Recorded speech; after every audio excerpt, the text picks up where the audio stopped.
میاں بیوی کے درمیان اختلاف ڈالنا، بیوی کو میاں کے خلاف بھڑکانا اور میاں کو بیوی کے حوالے سے بدظن کرنا یہ حرام ہے اور گناہ کبیرہ ہے۔ اس حوالے سے آقا کریم صلی اللہ علیہ وسلم کی یہ حدیث مبارکہ، اللہ کے نبی نے فرمایا لیسا منا من خبب امرأۃ علی زوجہا، کہ جس شخص نے، جس عورت نے، جس مرد نے عورت کو اپنے میاں کے خلاف بھڑکایا، لیسا منا، وہ شخص ہم میں سے نہیں ہے۔ اس حوالے سے آقا کریم صلی اللہ علیہ وسلم کی احادیث مبارکہ آپ نے سن رکھی ہے کہ من غشا فلیس منا، جس نے ملاوٹ کی وہ ہم میں سے نہیں ہے۔ من لم یجب السلام فلیس منا، جس نے سلام کا جواب نہیں دیا وہ ہم میں سے نہیں ہے۔ اسی طرح آپ نے آقا کریم کی یہ حدیث مبارکہ کہ لیسا منا من لم یوقر کبیرنا ویرحم صغیرنا، جو ہمارے بڑوں کے اوپر، چھوٹوں کے اوپر شفقت اور رحم نہیں کرتا، ہمارے بڑوں کی تعظیم نہیں کرتا، لیسا منا، وہ ہم میں سے نہیں ہے۔ اسی طرح اللہ کے نبی صلی اللہ علیہ وسلم کی اور بہت ساری احادیث مبارکہ کہ فمن راغب عن سنتی فلیس منی، جس نے میری سنت سے احراز کیا وہ شخص مجھ میں سے نہیں ہے۔ یہ ساری کی ساری احادیث مبارکہ اس بات کی غمازی کرتی ہیں کہ جو شخص بھی اللہ کے نبی صلی اللہ علیہ وسلم کے لائے ہوئے دین کے مطابق عمل پیرا نہیں ہوتا، اس کے مطابق اپنی زندگی کو نہیں گزارتا، تو اس کا حضور کے ساتھ کیسا تعلق قائم ہو سکتا ہے؟ وہ اپنی طرف سے زبانی دعوے کرتا رہے، اپنی طرف سے وہ حضور کا بے شک اپنے آپ کو عاشق کہتا رہے، غلام کہتا رہے، جو اس کے دل میں آتا ہے وہ کہتا رہے، لیکن اللہ کے نبی صلی اللہ علیہ وسلم نے خود اس کے بارے میں کہا کہ اس شخص کا ہمارے ساتھ کوئی تعلق نہیں ہے۔ یہ جو میں آپ کے سامنے بات عرض کرنے جا رہا ہوں کہ میاں بیوی کے درمیان جو اختلاف پیدا کیا جاتا ہے، یہ اس دور کے اندر جو طلاقیں ہو رہی ہیں اس کی سب سے بڑی وجہ یہ بھی ہے کہ بہت سارے لوگ کسی کا ہنستا بستا گھر جو ہے وہ برداشت نہیں کر سکتے، حسد کی وجہ سے یا کسی اور وجہ سے جو ہے وہ ان کے گھروں کے اندر اختلافات پیدا کیے جاتے ہیں، اور میاں اور بیوی کے درمیان جو ہے وہ یہاں تک نوبت آ جاتی ہے کہ ان کا طلاق جو ہے وہ واقع ہو جاتی ہے۔ اس حوالے سے میں یہ جو بات آپ کے سامنے کر رہا ہوں اسے غور کے ساتھ سماعت فرمائیے، زیادہ سے زیادہ اس کو شیئر کریں، زیادہ سے زیادہ یہ لوگوں کو یہ بات سنائیں، تاکہ اگر کوئی شخص اس کام کو چھوٹا سا کام سمجھ کے یا بالکل اسے ایک نارمل روٹین کے اندر سمجھ کے اگر وہ یہ کر رہا ہے، لیکن اس کو اس چیز کا اندازہ نہیں کہ وہ کتنے بڑے گناہ کا ارتکاب کر رہا ہے، کتنے بڑے جرم کا ارتکاب کر رہا ہے۔ اللہ کے نبی صلی اللہ علیہ وسلم نے اس شخص کے بارے میں، خواہ وہ مرد ہے خواہ وہ عورت ہے، یہ فرمایا کہ اس کا ہمارے ساتھ کوئی تعلق نہیں، وہ میرا امتی نہیں کہ جس نے میاں اور بیوی کے درمیان اختلاف ڈالنے کے لیے کوئی ایسی جو ہے وہ بات کی ہو۔ اب یہاں پر آپ دیکھیں کہ پڑوس کی عورتیں، محلے کی عورتیں، رشتہ داروں کے اندر جو عورتیں ہوتی ہیں وہ خام خواہ کسی عورت کو اس کے میاں کے خلاف جو ہے وہ بھڑکا رہی ہوتی ہیں۔ اسی طرح رشتہ داروں کے اندر بہت سارے ایسے ہوتے ہیں، اسی طرح محلے کے پڑوس کے اندر ایسے بہت سارے لوگ ہوتے ہیں کہ جو مرد کو اس کی بیوی کے حوالے سے بدظن کر رہے ہوتے ہیں۔ آخر اس کا نتیجہ کیا ہوتا ہے کہ وہ بات طلاق تک چلی جاتی ہے۔ یہاں پر یہ بات ذہن کے اندر رکھے کہ رشتوں کے اندر جتنے باقی رشتے ہیں، خونی رشتے ہوتے ہیں، ان رشتوں کا ٹوٹنا اور واپس جڑنا، اس کے اوپر شیطان کو اتنی زیادہ خوشی نہیں ہوتی جتنی خوشی شیطان کو جب میاں اور بیوی کے درمیان جدائی ہوتی ہے، ان کا آپس میں اختلاف ہوتا ہے، تو شیطان کو جتنی خوشی ہوتی ہے۔ اس کی وجہ کیا ہے کہ باقی جتنے خونی رشتے ہوتے ہیں وہ ختم نہیں ہوتے، ہمیشہ کے لیے وہ ختم نہیں ہوتے، عارضی طور پہ ناراضگی واقع ہو جاتی ہے، لیکن میاں اور بیوی کا جو رشتہ ہوتا ہے یہ نکاح سنت کے طریقہ کے مطابق وہ آپس میں ایک رشتے کے اندر بندھ جاتے ہیں۔ جب ان کے درمیان طلاق واقع ہو جاتی ہے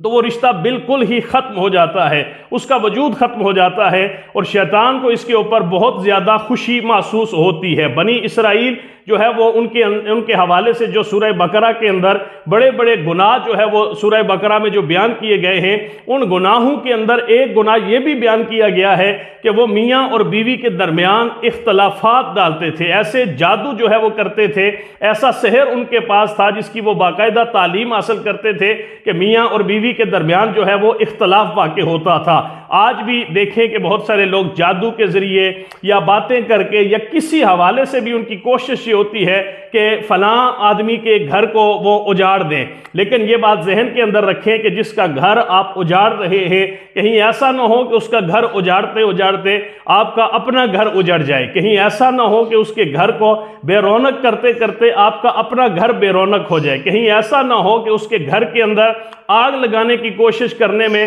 کہیں آپ کے گھر کے اندر کوئی چنگاری نہ سلگ پڑے جس سے آپ کا سارا گھر جل کر راکھ ہو جائے۔ یہاں پر شیطان کے حوالے سے مسلم شریف کے اندر ایک حدیث مبارکہ موجود ہے کہ شیطان اپنے چیلوں کو ڈیوٹیز کے اوپر بھیجتا ہے، ان کے ذمہ کام لگا کے ان کو بھیجتا ہے، خود پانی میں تخت لگا کے بیٹھ جاتا ہے۔ جب شام کے وقت سارے اس کے چیلے واپس آتے ہیں، ہر کوئی اپنی رپورٹ جو ہے وہ آ کے دیتا ہے، میں نے یہ کام کیا، میں نے یہ کام کیا، فلاں سے شراب نوشی کروائی، فلاں سے یہ بدکاری کروائی، فلاں سے یہ کیا، فلاں سے یہ کروایا، تو آگے سے وہ یہ جواب دیتا ہے کہ ما صنعت شیئا، تو نے کچھ بھی نہیں کیا، یہ تو ایک معمولی کام ہے۔ لیکن جب ایک شیطان ایسا آتا ہے جو آ کے کہتا ہے کہ میرے سرتاج، میرے آقا، میں نے آج میاں اور بیوی کے درمیان اختلاف ڈال کے ان میں رشتہ ختم کروایا ہے، تو شیطان اسے اپنے پاس بلاتا ہے اور کہتا ہے کہ نعم انت، تو نے بہت بڑا کام کیا، یہ تو نے کمال کر دیا۔ اور اس کے اوپر شیطان کو خوشی محسوس ہوتی ہے کہ جب کوئی میاں بیوی کے درمیان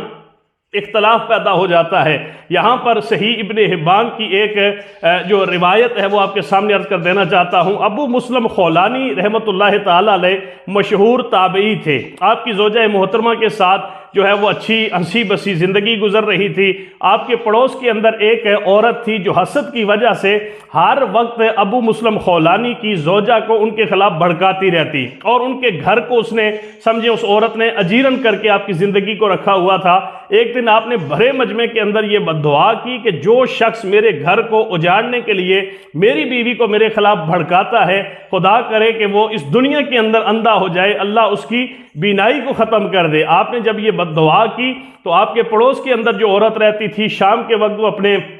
میاں کے ساتھ بیٹھ کے کھانا کھا رہی تھی، تو اچانک اس نے اپنے میاں سے کہا کہ آپ نے یہ چراغ کیوں گل کر دیا، چراغ کو کیوں بجھا دیا، بالکل گپ اندھیرا ہو گیا۔ تو اس کے میاں نے کہا کہ میں نے چراغ تو نہیں بجھایا، روشنی اسی طرح سے موجود ہے۔ آگے سے جب اس نے کہا کہ نہیں چراغ بجھ گیا ہے، میاں بار بار کہے کہ نہیں چراغ تو جل رہا ہے۔ آخر میں اس کے میاں نے اس سے کہا کہ مجھے یہ لگتا ہے کہ ابو مسلم خولانی کی زوجہ کو تو ہی ان کے خلاف بھڑکاتی ہے، اس لیے کہ اس اللہ کے نیک بندے نے آج تنگ آ کر اللہ سے یہ درخواست کی تھی کہ اللہ اس انسان کو ظاہر کر دے، اس کی آنکھوں کی بینائی ختم کر دے جو میرے گھر کو ہنستے بستے گھر کو اجاڑنے کے اندر لگا ہے۔ لگ ایسے رہا ہے کہ تو ہی وہ بدبخت عورت ہے جو ابو مسلم خولانی کے گھر کے اندر نفرتوں کی آگ جو ہے وہ بھڑکا رہی ہے۔ اس نے کہا کہ بالکل میں ہی ہوں۔ آپ اسی وقت حضرت ابو مسلم خولانی کے گھر گئی، آپ سے معافی مانگی، اللہ سے معافی مانگی اور ہمیشہ کے لیے اس گناہ سے توبہ کی۔ اللہ نے پھر اس عورت کو جو ہے وہ واپس بینائی عطا کر دی۔ اب ضروری نہیں کہ معاشرے کے اندر ہم اگر یہ کام کرتے ہیں تو فوراً ہی ہماری آنکھوں کی بینائی چلی جائے۔ اللہ ہر چیز کی مہلت ضرور دیتا ہے، لیکن اس کا یہ مطلب نہیں ہوتا کہ آپ اس گناہ کے اندر بڑھتے ہی چلے جائیں، آگے ہی بڑھتے چلے جائیں، بلکہ اگر کسی مرد کے اندر، کسی عورت کے اندر یہ بری خصلت پائی جاتی ہے، وہ لوگوں کے گھر اجاڑ کے خوش ہوتا ہے، لوگوں کے گھروں کے اندر لڑائی جھگڑے اختلافات ڈال کے خوش ہوتا ہے، اسے اپنے اس گناہ سے توبہ کرنی چاہیے اور دنیا کے اندر رہتے ہی اللہ سے معافی مانگ کے اس گناہ سے تائب ہو کر اللہ اور اللہ کے رسول کی جو اتنی سخت حدیث مبارکہ ہے اس سے اپنے آپ کو بچانے کی کوشش کرنی چاہیے۔